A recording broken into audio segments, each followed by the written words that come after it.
She entered the Wolf King's fortress with poison sewn into her corset and vengeance carved into her heart. 3 years of training, a lifetime of hatred, all leading to this moment standing before Alpha King Theron as his newest courtier. But when he took her hand in greeting, when his amber eyes locked onto hers, something ancient and primal sparked between them. And by the way his grip tightened ever so slightly, by the knowing smile that curved his lips, she realized with cold dread that the predator she'd come to hunt already knew exactly what kind of prey had walked into his den. The grand hall of Shadowmere Keep thrummed with barely contained violence. Lysa kept her expression carefully neutral as she watched from her position among the new courtiers, though her stomach churned at the scene unfolding before them. In the center of the obsidian throne room, a young wolf shifter, barely more than a boy, knelt in chains, his body bearing the telltale marks of silver burns. "Behold," announced Lord Commander Aldrich, his voice echoing off the vaulted ceiling, "a traitor to the crown. Caught. Sending messages to the resistance in the Thornwood territories." The Wolf King sat upon his throne of black iron and bone, his massive frame draped in dark furs despite the warmth of the great fire pits. Theron Nightfall, the Alpha who had united the fractured wolf clans through blood and conquest. The same Alpha who had ordered the raid that killed Lysa's family 3 winters ago. Asterisk. Stay calm, asterisk, Lysa reminded herself, fingering the hidden compartment in her corset where the ghostwood poison waited. Asterisk, you're Lyanna of House Silvermoon now, a loyal courtier from the eastern provinces. Asterisk. The punishment for treason, Aldrich continued, raising a silver-tipped whip, is 50 lashes, followed by exile to the waste. The boy, he couldn't be more than 16, raised his head. His eyes, a startling violet color, met Lysa's across the room. In them, she saw not fear but desperate hope, and something else, recognition, but that was impossible. She'd never seen him before. "My king," the boy spoke, his voice cracking. "I accept my fate, but I beg you, my sister knows nothing of this. Please don't." "Your sister will serve in the castle kitchens to pay your family's debt," Aldrich interrupted coldly. "Consider it mercy." The whip rose, silver glinting in the firelight. The court held its breath in anticipation. "Wait." The word left Lysa's mouth before she could stop it. Every eye in the throne room turned to her, including the penetrating amber gaze of the Alpha King himself. His eyes, she noticed with a chill, held a glimmer of amusement. "You wish to speak, Lady Silvermoon?" Theron's voice was deep, rumbling like distant thunder. Pyres. This was the first time he'd addressed her directly since her arrival 3 days ago. Lysa stepped forward, her mind racing. This wasn't part of the plan. He was supposed to remain invisible, slowly gain trust, get close enough to poison his wine at the harvest feast. But those violet eyes— "Your Majesty," she said, dropping into a graceful curtsy. "Might I suggest an alternative? The boy is young, strong. Wouldn't he serve the crown better in the Bloodguard training grounds than dead in the waste?" Murmurs rippled through the court. The Bloodguard was elite, brutal training that few survived, but those who did became the king's most lethal warriors. Theron leaned forward slightly, and Lysa caught his scent: pine, smoke, and something wild that made her pulse quicken against her will. "You would sponsor him?" the king asked softly. "Take responsibility for a traitor?" It was a trap, obviously. But Lysa had trained for this, learned to think like them, to play their games. "I would," she said clearly. "If he fails, I'll take 20 lashes myself." And the boy's eyes widened in shock. Aldrich looked disgusted. But Theron smiled. "You have a peculiar sense of mercy, Lady Silvermoon." Theron's words echoed in the empty corridor as Lysa made her way to the guest quarters. She froze, her hand instinctively moving to the hidden blade at her wrist. She hadn't heard him approach impossible for a human, but the Wolf King moved like shadow itself. "Your Majesty," she said, turning slowly to face him.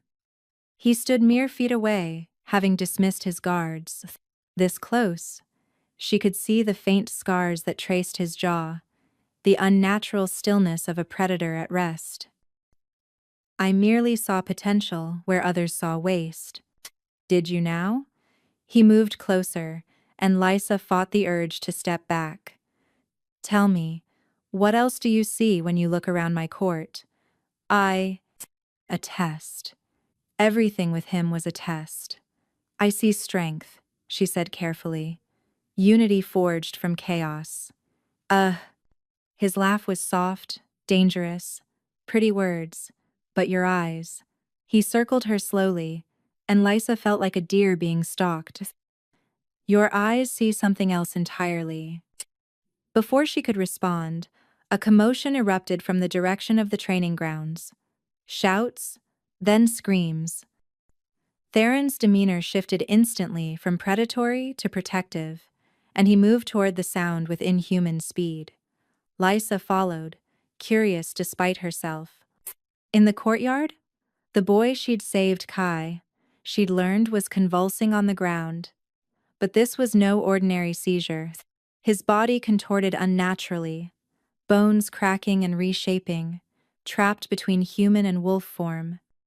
Blood frothed from his mouth, mixed with something black and viscous. "Moonbane," growled Captain Roth of the Blood Guard.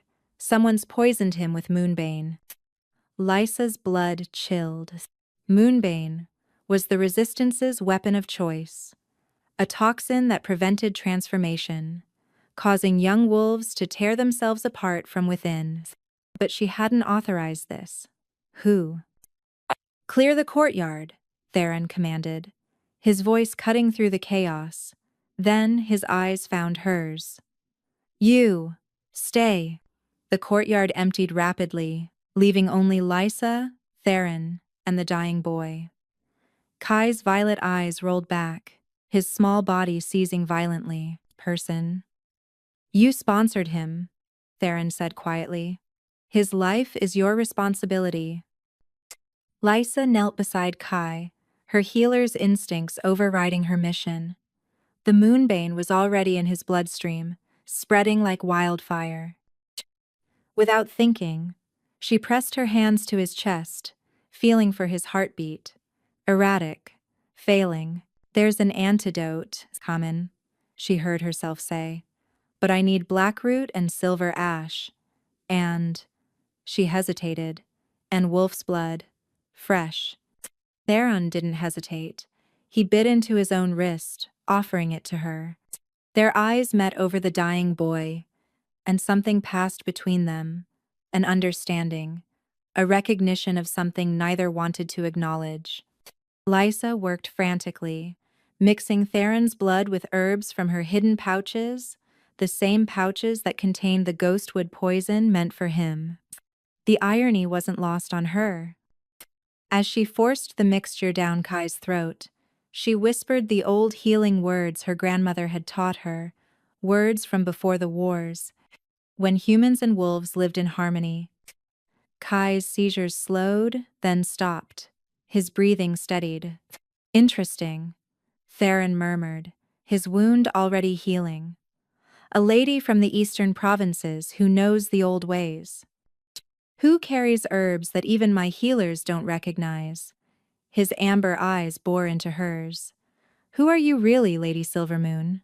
"Someone who doesn't believe in waste," Lysa replied, meeting his gaze steadily even as her heart raced.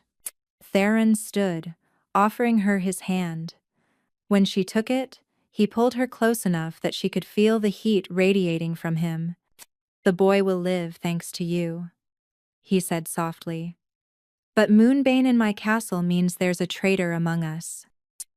Someone who wanted to make an example of him." His thumb brushed across her knuckles before releasing her. I wonder, will you help me find them? The castle's ancient library became Lysa's refuge in the days following Kai's poisoning. Officially, she was researching defensive wards at the king's request. Unofficially, she was searching for any weakness in Shadowmere Keep's defenses that the resistance could exploit. You saved me. Lysa looked up from a dusty tome to find Kai standing in the doorway. The boy moved carefully, still recovering, but his violet eyes were clear and grateful. You saved yourself, Lysa replied, returning to her book. I merely prevented waste. Kai moved closer, limping slightly. That's not what I mean. He lowered his voice to barely a whisper. I know who you are. What you are. Lysa's hand found her blade, but Kai raised his hands peacefully. I'm not your enemy, he said quickly. My grandmother was like you. A threadweaver. I recognize the patterns you traced while healing me. Threadweaver. Lysa hadn't heard that word in years.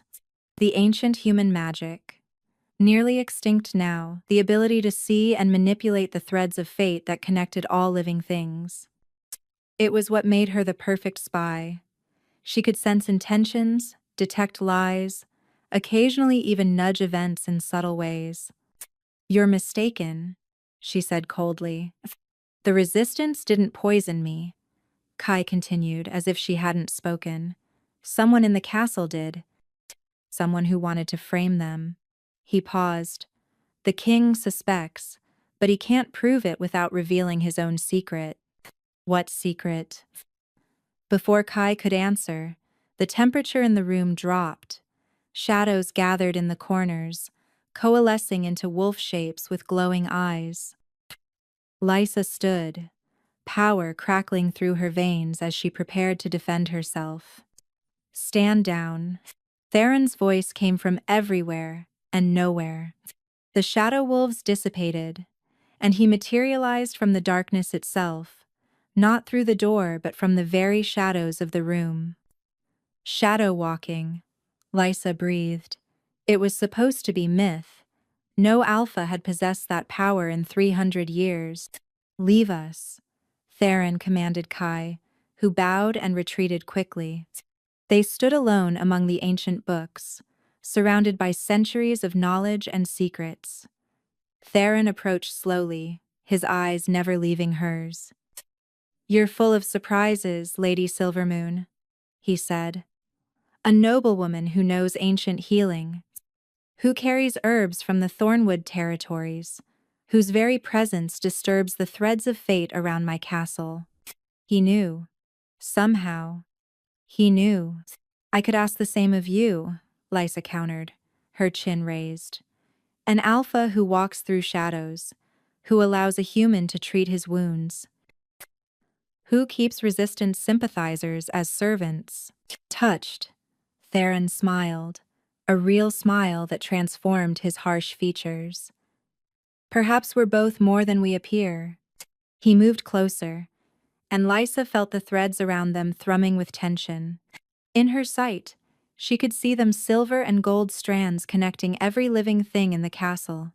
But the threads between her and Theron burned brighter, pulled tighter, as if fate itself was drawing them together. There's going to be an attempt on your life, she heard herself say, at tomorrow's feast. The moonbane was a distraction. I know, he replied simply. Just as I know you carry ghostwood poison in your corset. Just as I know the resistance sent you to kill me. Lysa's blood froze. Then why? Because the moment you walked into my throne room, the threads of fate shifted, Theron said, reaching out to touch a strand of her dark hair. Because you saved a boy you didn't know? Risking your mission. Because you're not what they told you I was, and perhaps? His hand cupped her cheek, thumb tracing her cheekbone with surprising gentleness. Perhaps I'm not the monster they told you I was either. The threads between them pulsed with heat, and Lysa saw it a glimpse of possibility, a future where the wars ended not in blood but in unity. But she also saw the price. Betrayal, pain, transformation. Don't, she whispered, though she didn't pull away. I'm here to kill you. As I know, he murmured, his forehead touching hers. But you won't. How can you be sure? Because if you were going to, you would have let Kai die. You would have let the court blame the resistance. Instead, you saved him, knowing it would draw my attention. His breath was warm against her skin. Your compassion betrays you, little spy. The harvest feast arrived wrapped in silk and shadows. Lysa stood before her mirror, hands trembling as she secured the final pin in her hair. Tonight was the night. The ghostwood poison remained hidden in her corset, its weight both damning and desperate. 3 weeks she'd been at court. 3 weeks of dancing around Theron, of their charged conversations in empty corridors, of him watching her with those knowing amber eyes. 3 weeks of fighting the pull she felt toward him, threads of fate be damned. A knock interrupted her thoughts. Lady Silvermoon, the king requests your presence in his private study before the feast. Alone with him. Perfect opportunity or perfect trap. Theron's study was a contradiction, austere yet warm.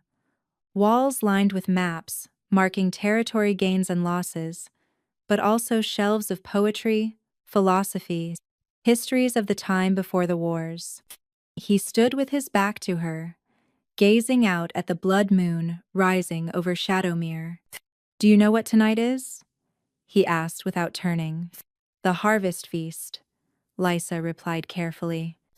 More than that. He faced her, and her breath caught.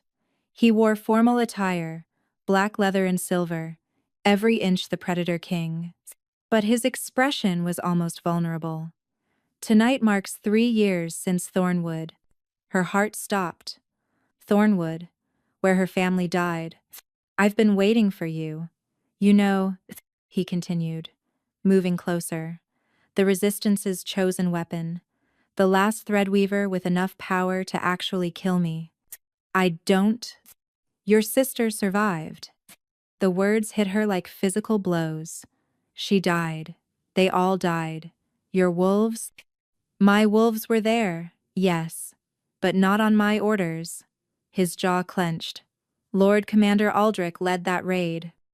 Claimed it was necessary, that Thornwood harbored resistance leaders.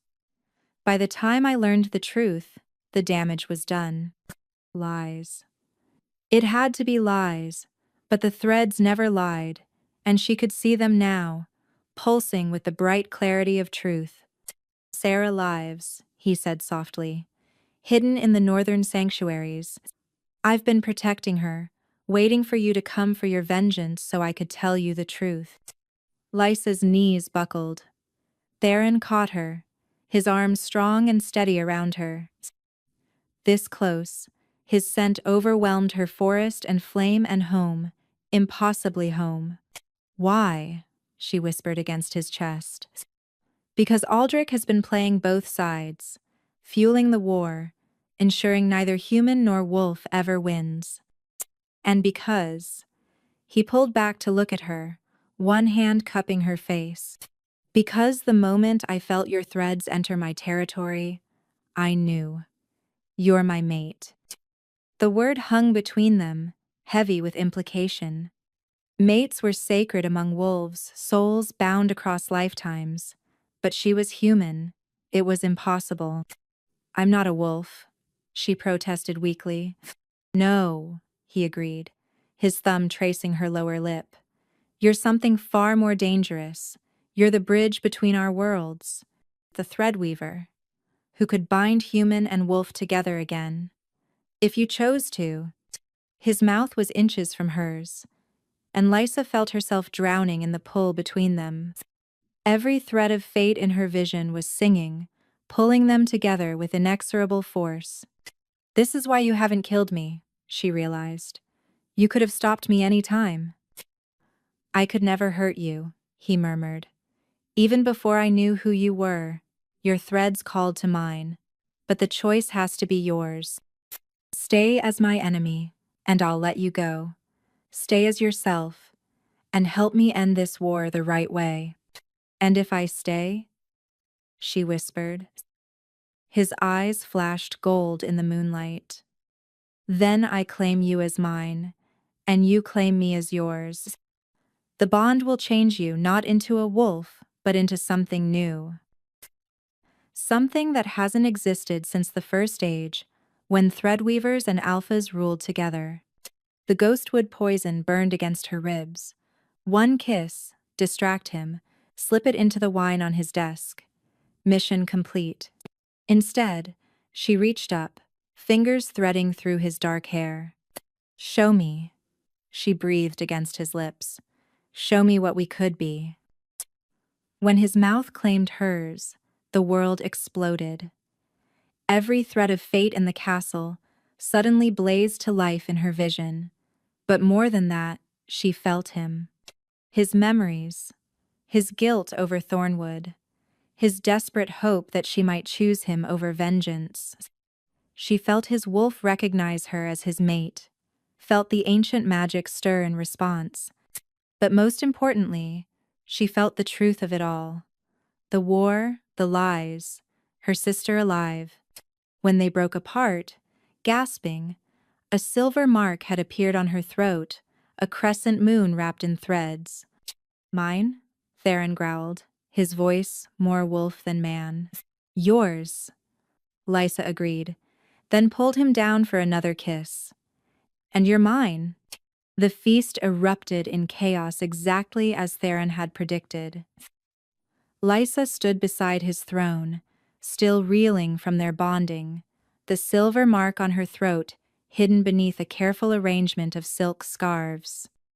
The lords and ladies of the court whispered behind their fans, sensing something had shifted but unable to name it. Lord Commander Aldrich raised his goblet. To the harvest, to the king, to victory over our enemies. The court echoed the toast, but Lysa's newfound connection to Theron let her feel his tension. Through their bond, she sensed what he sensed: wrongness in the air, threads of fate pulled too tight. The attack came from 3 directions at once. Servants transformed into assassins, hidden resistance fighters bursting from concealed passages, and Aldrich himself lunging for Theron with a blade of pure silver. But Theron was already moving, shadow walking from his throne to appear behind Aldrich, claws extended. Around them, the Bloodguard engaged the attackers, while courtiers screamed and fled. Now! Aldrich shouted, and more fighters poured in, but these wore neither resistance colors nor royal badges. They bore the mark of the Void Covenant, the secret organization that had been manipulating both sides of the war. Lysa felt the threads around her sing with danger and opportunity. She could see the pattern of the attack, could read the intentions of every combatant.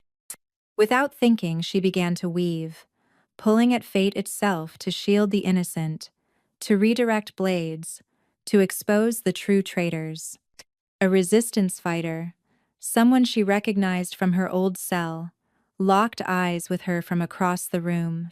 His expression shifted from relief to horror as he saw her standing with the Wolf King. Traitor, he snarled, charging at her. Theron materialized between them, but Lysa placed a hand on his arm. No, let me. She faced her former ally, seeing the threads of his life, the loss, the anger, the manipulation by the Covenant. Jarek, she said quietly. They lied to us. The Covenant orchestrated Thornwood. They've been playing us all. Lies. But doubt flickered in his eyes. My sister lives, Lysa continued, loud enough for the other resistance fighters to hear. Theron protected her. Covenant. The Covenant wanted us to kill each other while they claimed both our lands. The fighting slowed, confusion rippling through both sides. Aldrich snarled, his form shifting, revealing not a wolf but something else, something wrong. Scales rippled beneath his skin, and his eyes turned reptilian. Worm blood, Theron growled. You're not even truly wolf. The age of wolves and humans is ending, Aldrich hissed. The Covenant will rule both your corpses. He lunged at Lysa, recognizing her as the greater threat, the threadweaver who could expose their schemes. But she was ready, weeks of suppressing her power finally unleashed. Silver threads erupted from her fingers, binding Aldrich in a web of fate itself. Through the great windows, howls echoed not from inside, but from beyond. The wild packs had come, summoned by their king's call. But more surprisingly, resistance fighters appeared on the battlements, not attacking, but defending against Covenant forces approaching from outside. Your message got through, Theron said in her mind through their bond. Both sides are beginning to see the truth. The battle raged for hours, but when dawn broke, the Covenant forces were dead or fled. The great hall stood filled with an impossible sight, resistance fighters and royal guards standing side by side, united against their common enemy. But the unity was fragile. Centuries of hatred couldn't be erased in one night. Jarek approached carefully, eyeing Theron with deep suspicion.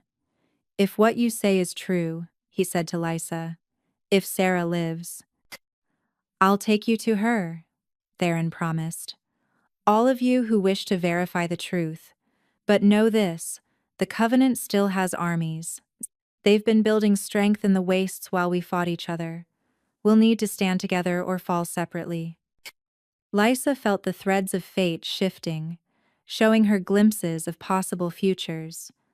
Wars and alliances, betrayals and bonds, and always, always, the burning connection between her and Theron, pulling her toward a destiny she'd never imagined.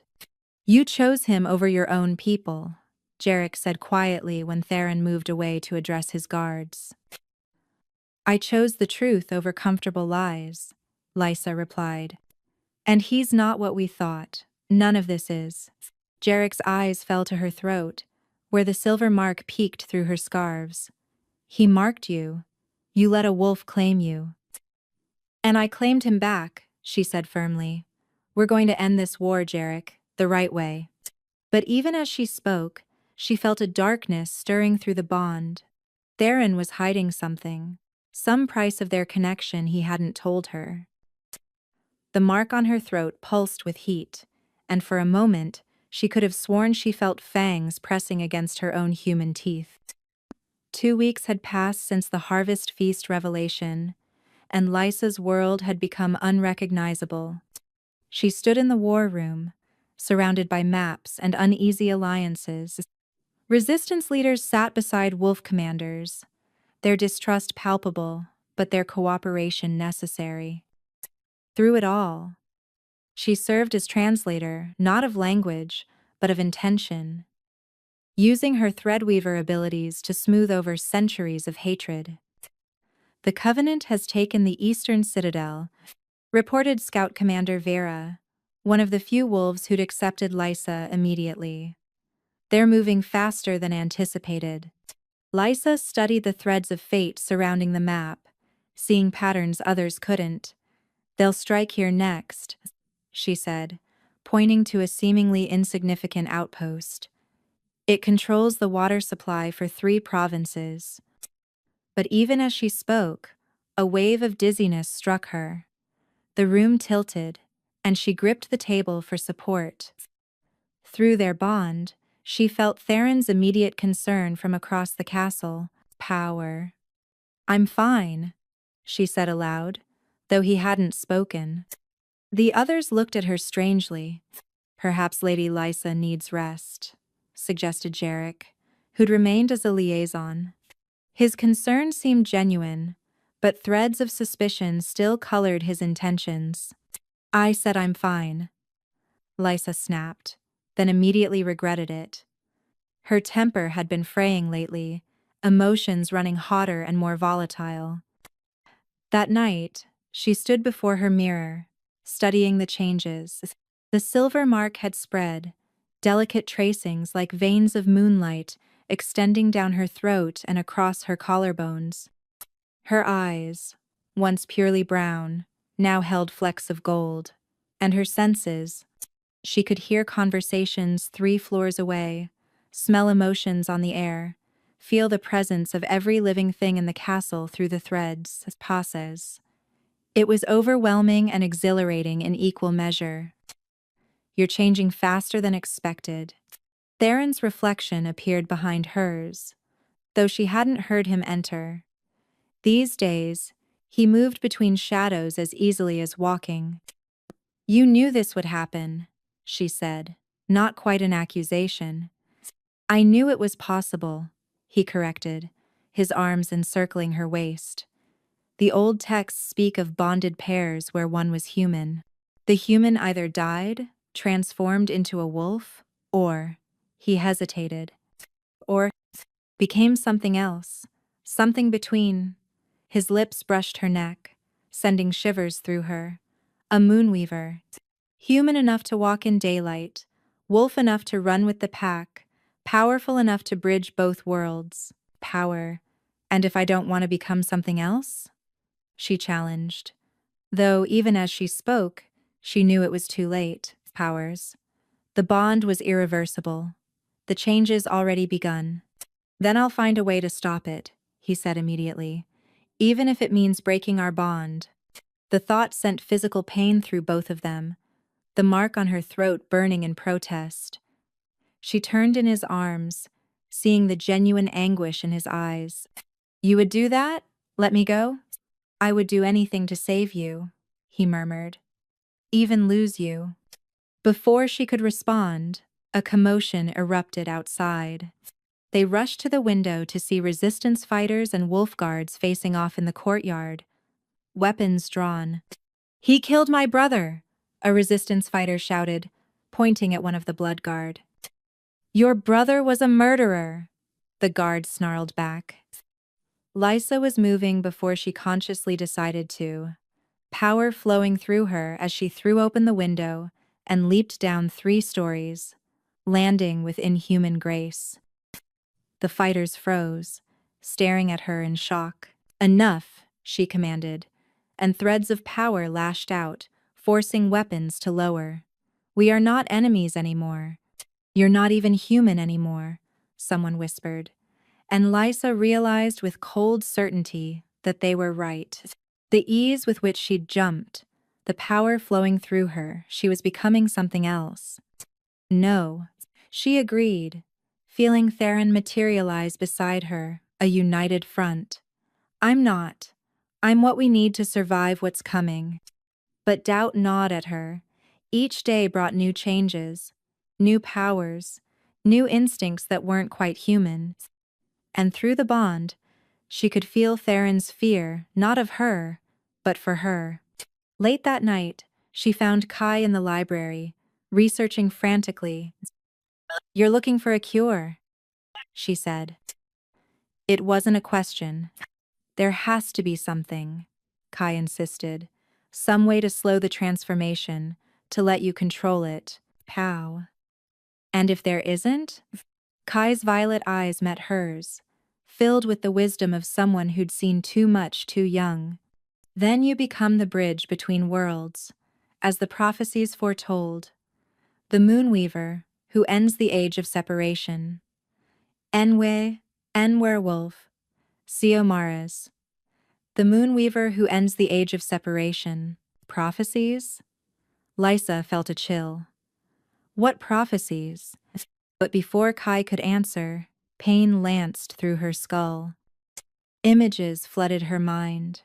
Armies of covenant creatures, cities burning, and at the center of it all, herself, transformed into something beautiful and terrible, standing with Theron as they faced an ancient evil.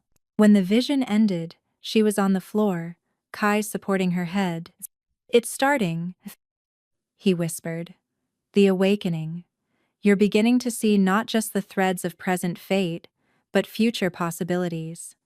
The attack came at dawn, But Lysa felt it coming hours before. She woke, gasping, threads of fate screaming warnings in her mind. Through their bond, Theron jolted awake beside her. "They're coming," she whispered. "Not the Covenant. Something else. Someone else." Within minutes, the castle was mobilizing. Lysa stood on the battlements, her transformed senses stretching out into the pre-dawn darkness. She could feel them hundreds of presences moving through the forest, but wrong somehow, corrupted, power. She breathed, recognition hitting her like a physical blow. Her sister stood at the forest's edge, but not as Lysa remembered her. Sarah's eyes glowed with an unnatural green light, and beside her stood figures in Covenant robes. The Covenant had found her in the northern sanctuaries, twisted what Theron had tried to protect. "Hello, sister." Sarah's voice carried impossibly far, laced with magic that made Lysa's bones ache. "I've come to save you from the monster you've bound yourself to." "Sarah, what have they done to you?" Lysa called back. "They showed me the truth," Sarah replied. "How the Wolf King slaughtered our family. How he's corrupted you with his mark. But it's not too late. Come with me, and we'll burn his kingdom together." Theron appeared beside Lysa, his presence steady and warm. "She's been turned," he said quietly. "The Covenant found her despite my protections. They've twisted her memories, especially the trauma." Quote her. "You tried to keep her safe," Lysa said, seeing the truth in the threads. "You hid her to protect her, and they found her anyway." "I failed." His voice was heavy with guilt. "I'm sorry." But there was no time for recriminations. Sarah raised her hand, and the corrupted army charged. They weren't quite human anymore, twisted by Covenant magic into something faster, stronger, wrong. The battle was brutal. Lysa fought with powers she was still learning to control, weaving fate itself into weapons and shields. But every time she had to strike down one of the corrupted humans, she saw what they had been: farmers, merchants, innocents twisted into weapons. Lysa. Sarah appeared through the melee, moving with supernatural speed. "Look what he's done to you. You're becoming a monster like him." They fought sister against sister, Sarah wielding Covenant magic while Lysa tried desperately not to hurt her. But Sarah had no such qualms, her attacks vicious and aimed to kill. "I mourned you," Sarah snarled, green fire erupting from her hands. "I thought you died at Thornwood. But you were here, warming his bed, betraying everything our family stood for." "That's not what happened," Lysa pleaded, dodging another attack. "The Covenant lied to you. They're the ones who—" "Silence!" Sarah's magic lashed out, and Lysa felt it trying to corrupt her, to twist her thoughts as it had twisted Sarah's. But the bond with Theron blazed to life, his wolf strength combining with her threadweaver powers to repel the invasion. Through the chaos, she saw him fighting three corrupted at once, protecting a group of human refugees who'd sought shelter in the castle. Even in battle, even shifted to his massive wolf form, he was careful not to kill unless necessary, always protecting, never the monster Sarah claimed. "You see?" Lysa grabbed her sister's wrist, forcing her to look. "He's protecting humans. Your king is protecting our people." For a moment, doubt flickered in Sarah's eyes. Then the green glow intensified, and she screamed, breaking free. "Lies, all lies." She pulled out a blade ghostwood, Lysa realized with horror. The Resistance's poison of choice, the same type she'd once carried. "If you won't come willingly, I'll free you the only way left." The blade descended toward Lysa's heart, but suddenly Kai was there, throwing himself between them. The ghostwood pierced his chest, and the boy, brave, foolish, wonderful Kai, collapsed. "No, Lysa," caught him, her hands immediately glowing with healing power. But ghostwood was absolute poison designed specifically to kill magical beings. Had to, Kai whispered, violet eyes already dimming. Saw the threads. You're the bridge. Can't let them break you. Through her tears, Lysa saw Sarah stumbling backward, horror breaking through the Covenant's control as she realized she'd killed an innocent boy. What have I? Sarah's eyes flickered between green and brown, her true self fighting the corruption. Theron appeared in human form, and instead of attacking Sarah, he knelt beside Kai. Thank you, he told the dying boy. You saved her. You saved us all. Kai smiled weakly, his hand finding Lysa's. The prophecy, he whispered. Remember, the choice isn't between human and wolf. It's between division and unity. Choose. Choose unity. My spirit will remain in the threads. As his last breath left him, something profound shifted in the air. His essence, his very soul, seemed to dissolve into the threads of fate themselves, becoming part of the great tapestry. The corrupted army hesitated, their magical compulsions wavering. And Sarah collapsed, the green light finally fading from her eyes. The funeral pyre burned through the night, Kai's body wrapped in the honors of both wolf and human traditions. Lysa stood between worlds, resistance fighters on one side, wolf pack on the other, unified in grief for a boy who'd belonged to neither yet died for both. And Sarah sat in chains, though they were more symbolic than necessary. The Covenant's magic had broken when Kai died, his sacrifice somehow severing their hold. She remembered everything now, both the truth and the lies they'd made her believe. I killed him, she whispered over and over. I killed that boy.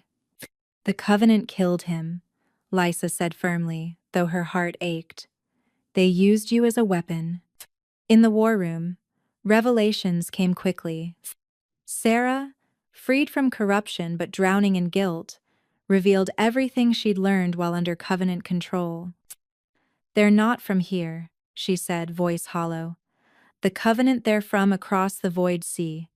They came here centuries ago, fleeing something worse. They've been feeding on our conflict, growing stronger from the bloodshed. Theron leaned forward. Feeding how? Death releases power, Sarah explained. Especially death, charged with emotion, hatred, fear, betrayal. They've been harvesting it, using it to fuel their transformation. Into what? Lysa asked, though part of her already knew. Dragons, Sarah whispered. They're becoming dragons. And their leader, the one they call the Void Mother, she's almost complete. Maybe a few more battles, a few more massacres, and she'll have enough power to achieve her final form. The room erupted in arguments. Some called for immediate attack, others for retreat. But Lysa was studying the threads of fate, seeing how they all led to one inevitable point. We can't fight her, she said quietly, and the room fell silent. Not as we are. Divided, we're exactly what she wants, an endless source of conflict to feed on. Even united, we're just humans and wolves against something far older and more powerful. Then what do you suggest? Jarek asked. Lysa looked at Theron, seeing the same realization dawning in his eyes. The Moonweaver ritual, she said. Not just for me, for all of us who choose it. The room exploded again, but Theron's voice cut through. Explain. Kai saw it before he died. The choice isn't between human and wolf, it's between remaining divided or becoming something new. Something unified. She stood, power radiating from her transformed form. I'm changing not into a wolf, but into a bridge. What if we could offer that choice to others? Humans who want to understand wolves. Wolves who want to reconnect with their humanity. That's insane, someone protested. You want to transform our entire population? Not transform, Lysa corrected. Evolve. Give them the choice to evolve, to become what the Covenant fears most. A truly unified people who can't be turned against each other. Every thinking the face of the feel. I think it subscribed to the moral. They talk the maid is scream to the self-fire. They absolutter some signs. If you look the maid is, he so fight us for moral. Sarah looked up, tears streaming down her face. It could work. When I was corrupted, I could feel the Void Mother's thoughts. She fears synthesis above all else. Pure humans she can corrupt. Pure wolves she can control. But beings that are both and neither, they're immune to her influence. You're asking people to give up their humanity, Jarek said quietly. I'm asking them to expand it, Lysa countered. To become more, not less. Theron stood, moving to her side. It would need to be voluntary. No forcing, no coercion. And we'd need to find a way to make the transformation survivable for more than just a few. The blood moon returns in 3 weeks, Vera pointed out. If we're going to attempt this, we need the old texts, Lysa realized. The original Moonweaver rituals, before they were lost to time. Sarah raised her head. The Covenant has them, in their citadel. They collected all the ancient knowledge to make sure no one could use it against them. A suicide mission. The threads of fate around that path were dark, full of death and danger. But also, I'll go, Lysa said. We'll go, Theron corrected immediately. You can't both go, Jarek protested. If you're both killed, then you'll lead, Lysa told him. You and Vera and all the others who've learned to see past hatred. But this is something we have to do. She could feel it in the threads. This was the crucial point, the moment that would determine everything. And at the center of it was a truth she was only beginning to understand. Her bond with Theron wasn't random. They were chosen, not by the Covenant or by fate, but by the world itself, trying to heal centuries of division. Problem. When do we leave? Sarah asked, standing despite her chains. Power. You're not coming, Lysa began. I killed that boy. I led an army against you. The least I can do is help fix what I broke. Sarah's eyes blazed with determination. Besides, I know the Citadel's layout. You need me. Theron nodded slowly.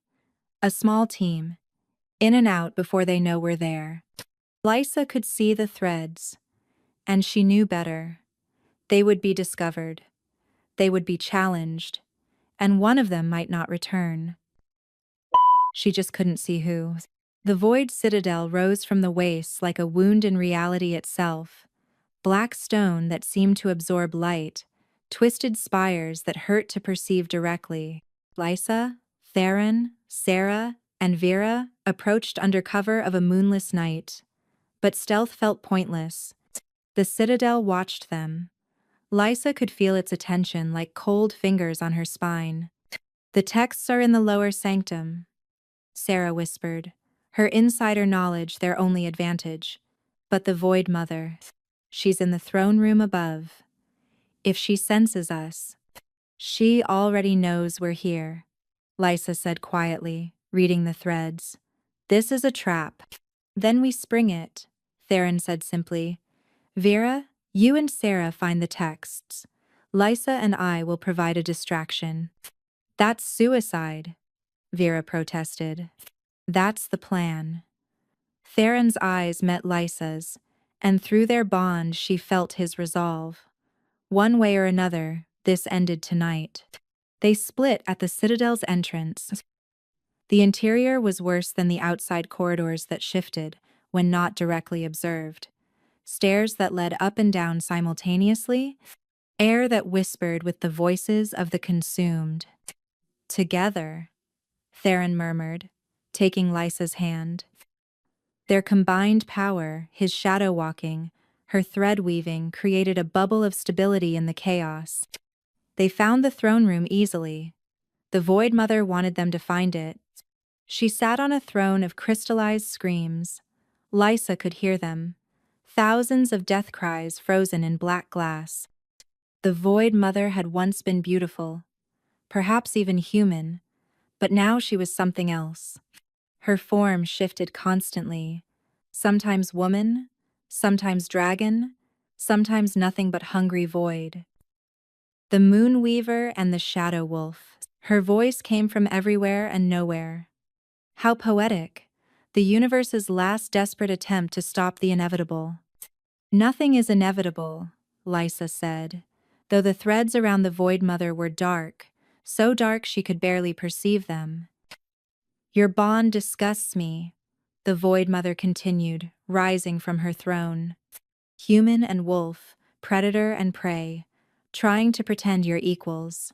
But I'll show you the truth. Love is just another word for consumption. She attacked without warning, not with physical force, but with pure entropy, the absence of connection, the death of bonds. Lysa felt it hit their mate bond like acid, trying to dissolve the very thing that connected her to Theron. They fought back together, shadow and thread intertwining, but the Void Mother was older, stronger, fed by centuries of death. She pulled at their bond, twisted it, turned their love into pain. You feel it, don't you? She laughed. How he's changing you, consuming your humanity bite by bite. How you're weakening him, making him soft, vulnerable. You're destroying each other. And for a horrible moment, Lysa felt it, the truth in the lie. She was changing, losing parts of herself. And Theron was softer, less ruthless than a wolf king should be.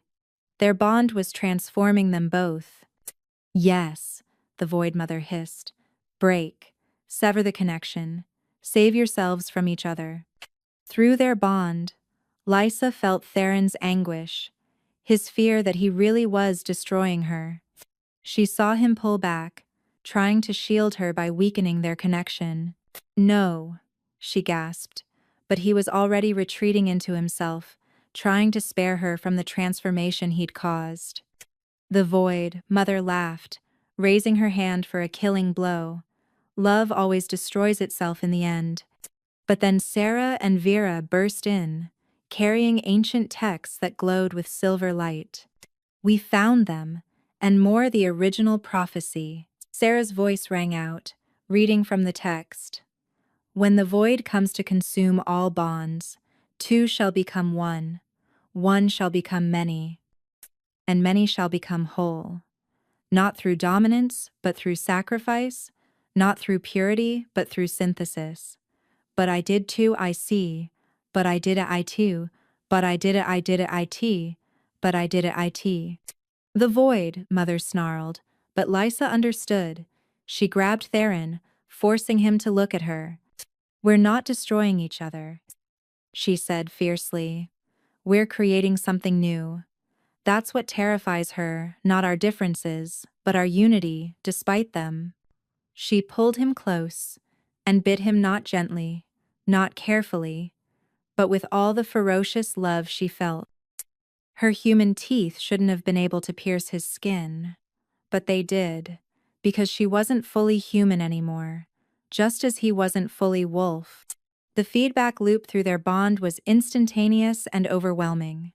Not pain, but transformation, complete and irreversible. Lysa felt herself dissolving, not dying but expanding, becoming part of something greater. She was herself, but also Theron, but also something entirely new. The Void Mother screamed, as silver light exploded from them. Where two beings had stood, now stood one, then, two, then, something that flickered between both and neither. They were moonweavers, true bridges between worlds. Impossible, the Void Mother gasped. No, Lysa, divided by Theron, divided by, they said in perfect unison. Inevitable.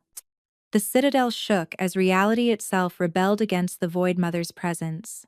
She was a creature of division, of consumption, of endings. But what stood before her was synthesis, creation, beginning. Still, she was too powerful to defeat directly. As the citadel began to collapse, the Void Mother's form solidified into a massive dragon of pure entropy. "You may have evolved," she snarled, "but I have fed on death for centuries. You cannot stop me." She was right. Even transformed, even unified, they weren't strong enough. Not alone. They barely escaped the collapsing citadel, shadows and threads carrying them away as the Void Mother's roar shook the wastes. But escape was temporary. Within hours, her army would march on Shadowmere. In the war room, Lysa and Theron stood before their gathered allies, still flickering between unified and separate forms. The transformation had stabilized, but using it drained them both. "Show them," Sarah urged, holding up the ancient texts. Lysa took a breath. "The Moonweaver ritual can work on a large scale. During the blood moon, with willing participants, we could transform dozens, maybe hundreds. Create an army of beings immune to the Void Mother's corruption.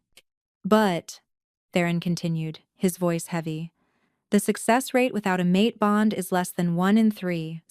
We'd be asking people to risk everything." "2/3 would die?" Jarek asked, horrified. "Without modification," Vera said, studying the texts. "But there's another way. A catalyst that could improve the odds to almost certain survival." Everyone turned to her. The bonded pair at the ritual's center would need to disperse themselves, spread their unified essence across all participants. They'd survive, but we'd never be separate again, Lysa finished. Never fully human or wolf, never fully individual. We'd exist as part of everyone who transformed, and they'd carry pieces of us forever. The room fell silent. "Pie. You're asking us to choose," Theron said slowly, "between staying as we are and watching our people die, or sacrificing our individual existence to save them." "It's not a sacrifice," Sarah said quietly. "It's evolution. You'd become the literal bridge between races, existing in every transformed being." Through their bond, Lysa felt Theron's fear not of death, but of losing her, of losing himself, of becoming something so diffused that they'd forget what they'd been. "When?" she asked. "Tomorrow night. The blood moon rises at midnight." One day to say goodbye to individual existence. That night, Lysa and Theron stood on the castle's highest tower, looking out at the camps below human and wolf, resistance and royal, all united in desperate hope. "I don't want to lose you," Theron whispered, pulling her close. "You won't," she promised. "We'll be together, just differently. What if we forget? What if we disperse so completely that we lose what makes us us?" Lysa turned in his arms, pressing her forehead to his. Through their bond, she shared every memory, their first meeting at the throne room, their first kiss, every moment of love and conflict that had brought them here. "Then we'll remember through them," she said. "Every transformed soul will carry our love, our bond. We won't be lost, we'll be everywhere." He kissed her then, desperate and deep, and for a moment they merged completely, showing them a glimpse of what they would become. Vast, interconnected, eternal, together, he murmured against her lips. "Always," she agreed. The next morning, volunteers gathered far more than expected. Humans who'd lost everything to war, wolves who'd grown tired of division, even some who simply believed in the possibility of unity. Nearly 300 souls, ready to risk everything, passes. But as the blood moon rose, as the ritual circle formed, a horn sounded from the wasteland. The Void Mother had come, her army of corrupted thousands strong. They had hours at most. We can't hold them off and perform the ritual, Vera said desperately. Lysa looked at Theron, seeing the same realization in his eyes. They had to choose complete the ritual and save who they could, or fight and likely lose everything. No. Sarah stepped forward. You perform the ritual. The rest of us will buy you time.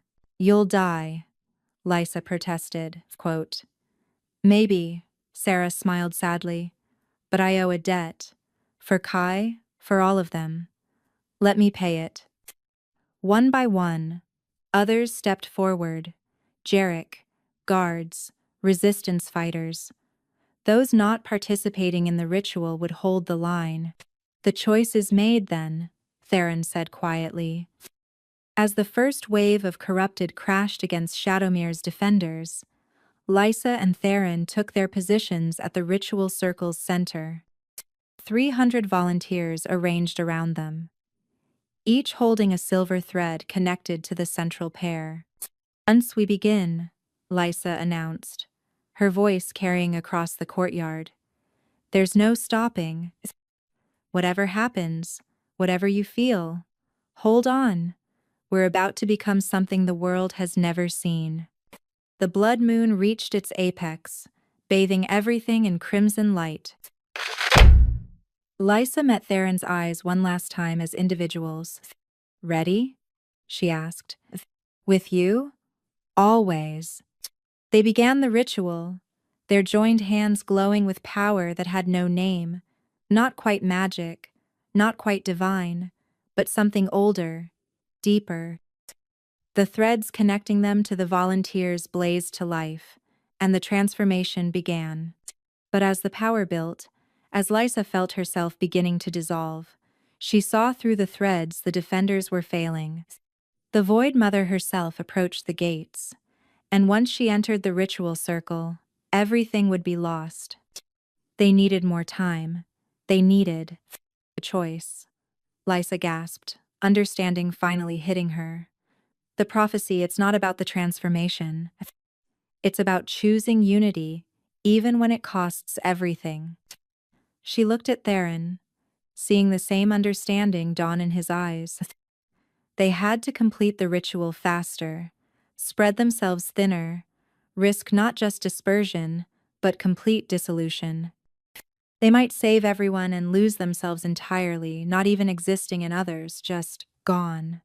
Together? Theron asked one last time. Forever, Lysa confirmed. They made their choice. The moment Lysa and Theron pushed beyond the ritual's safe boundaries, reality cracked. Power erupted from them, not in a controlled stream but a torrent, their essence flooding into the 300 volunteers with violent intensity. Lysa felt herself fragmenting, each piece of her consciousness splitting among dozens of minds. Through 100 eyes, she saw the battlefield Sarah falling beneath corrupted claws, Jarek's last stand at the gates, the Void Mother's dragon form crushing the outer walls. Asterisk. Hold on. Asterisk.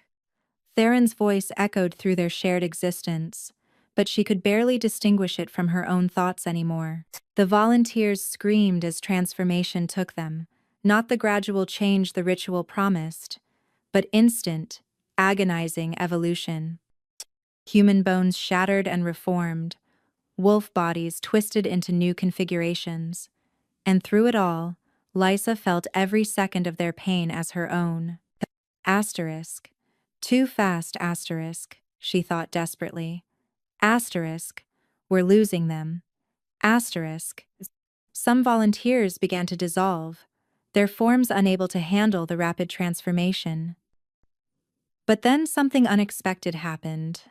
Those who had already transformed reached out, sharing their strength with those still changing.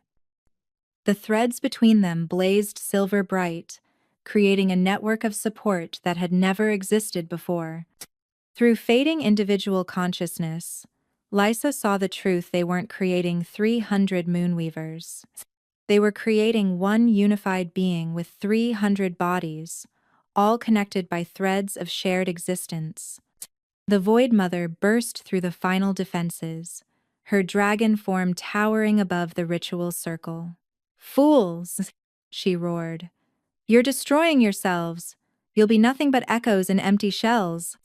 But as her entropic breath washed over the circle, it met not vulnerable individuals, but a unified field of transformed energy. The volunteers know, the unified, as Lysa suddenly understood them to be stood as one, their combined power deflecting the attack. Asterisk. Now. Asterisk. Theron's essence merged with hers completely, and together they made the final push. Lysa felt herself scatter like starlight, each fragment carrying memory, power, love. She was the young mother who'd volunteered despite her children's tears, giving her the fierce protectiveness of a parent. She was the old wolf warrior who'd fought in dozen wars, granting her his battle wisdom. She was every soul in the circle, and they were her. But even as she dispersed, she felt Theron doing something different. Instead of spreading evenly, he was gathering the darkest parts of the transformation, the dangerous aspects that could corrupt the unified. He was making himself a shield, a filter, ensuring that what spread to the volunteers was pure. Asterisk, no. Asterisk, she tried to call out, but she was already too scattered. She could only watch through 300 pairs of eyes as Theron's essence darkened, condensed, began to burn away. The Void Mother struck then, pouring all her power into destroying the ritual, but she was too late. The transformation was complete, and what rose to meet her wasn't an army but a single entity with many forms. The unified moved like water, like wind, like thought itself. Where the Void Mother struck one, 10 others responded. Her corruption met synthesis and was neutralized. Her entropy met creation and was reversed. "Impossible!" she screamed, her form beginning to crack. "I am eternal! I am ending itself!" Through the unified, Lysa felt a familiar presence, Kai's voice, somehow preserved in the threads of fate themselves, his essence having merged with the great tapestry when he died. Asterisk. The choice isn't between human and wolf, it's between division and unity. Asterisk. Understanding flooded through her scattered consciousness. The Void Mother fed on division, on the spaces between beings. But here there were no spaces, only connection, only unity. The unified spoke with 300 voices in perfect harmony. "You are ending. We are beginning."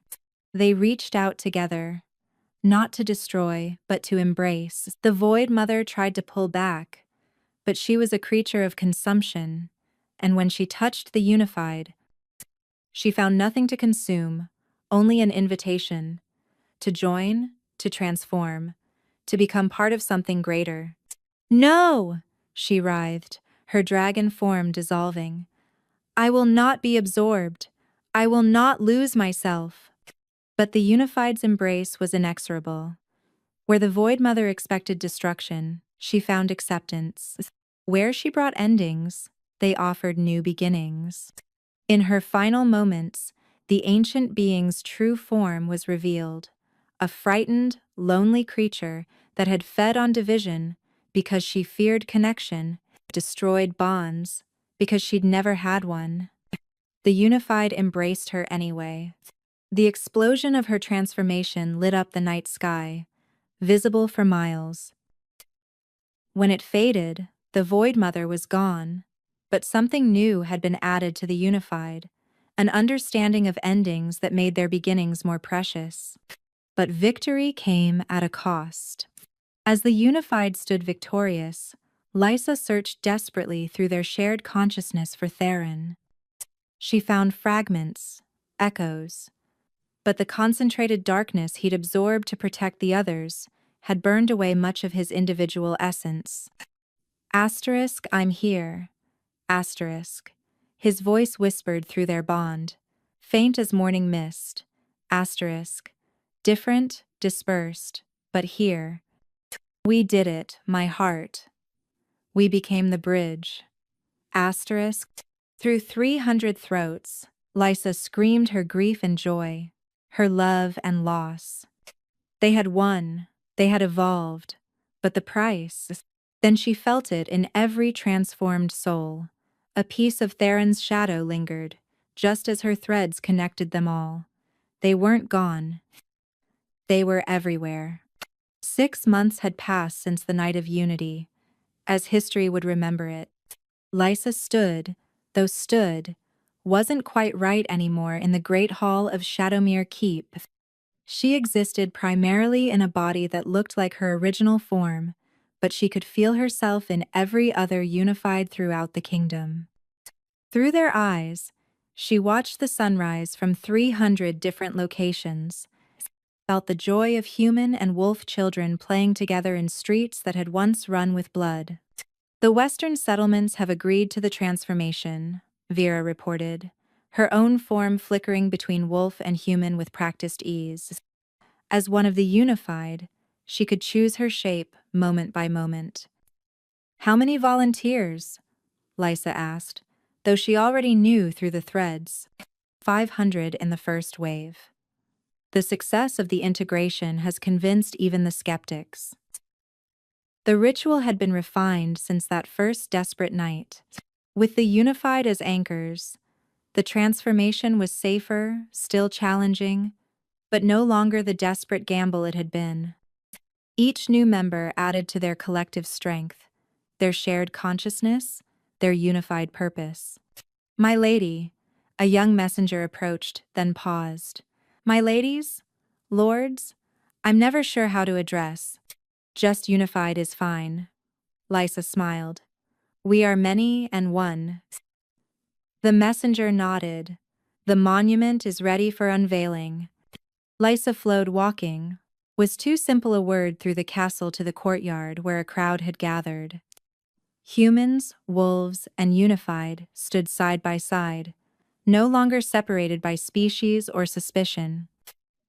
The monument stood covered in silver cloth, commissioned to remember those who'd fallen in the final battle, but Lysa had added something more. As the cloth fell away, gasps rippled through the crowd. The sculpture showed not a battle, but a transformation, hundreds of figures flowing into and out of each other, human becoming wolf, becoming something new. At its heart, 2 figures stood embraced, their forms so intertwined it was impossible to tell where one ended and the other began. Theron, Sarah whispered, standing beside Lysa. Her sister had survived the battle, scarred but alive. One of the few who'd chosen to remain unchanged. You captured him perfectly. And through the unified, Lysa felt him respond, not words, but a warm presence, a ripple of love through 300 hearts. He was more dispersed than her, his sacrifice having spread him thinner, but he was there in every shadow, every protective instinct, every moment of courage the unified displayed. Asterisk my heart. Asterisk his voice whispered through their eternal bond. Asterisk. My shadow asterisk, she responded, feeling him smile through a dozen faces. Quote, the other kingdoms are watching. Jarek approached, also unchanged but bearing new scars with pride. They're calling us an abomination, a corruption of natural order. Let them, Lysa said. But her voice carried the harmony of the unified. We were an abomination to each other once, human and wolf, predator and prey. Now we're something new. They'll either join us eventually or fade into history. A child tugged at her skirt, one of the new generation, born after the unity. The girl's eyes shifted from brown to gold to silver, marking her as touched by the change without being fully part of it. Lady Lysa, the child asked, are you happy, even though you're not you anymore? Lysa knelt, bringing herself to the child's level. Through the unified, she felt Theron's presence strengthen, his essence flowing to join hers more fully for this moment. "I'm more myself than I ever was," she said gently. "Before I was one person trying to bridge two worlds. Now I am the bridge. We are the bridge." The child considered this seriously.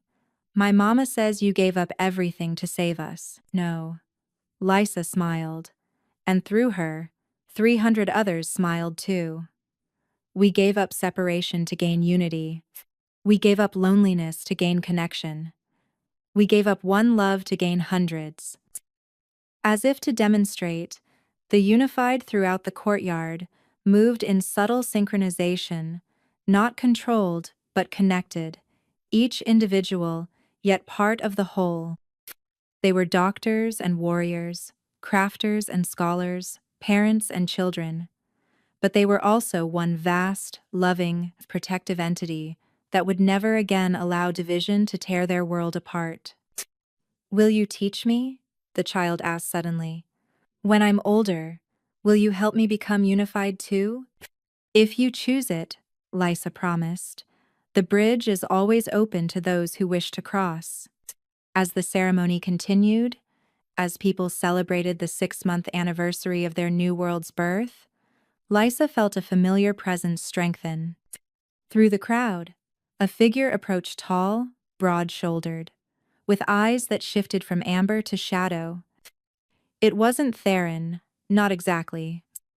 It was one of the unified in whom his essence ran strongest, someone who could hold his form when he concentrated his dispersed consciousness. He held out his hand to her. "Dance with me," he said with Theron's voice, Theron's smile, Theron's love.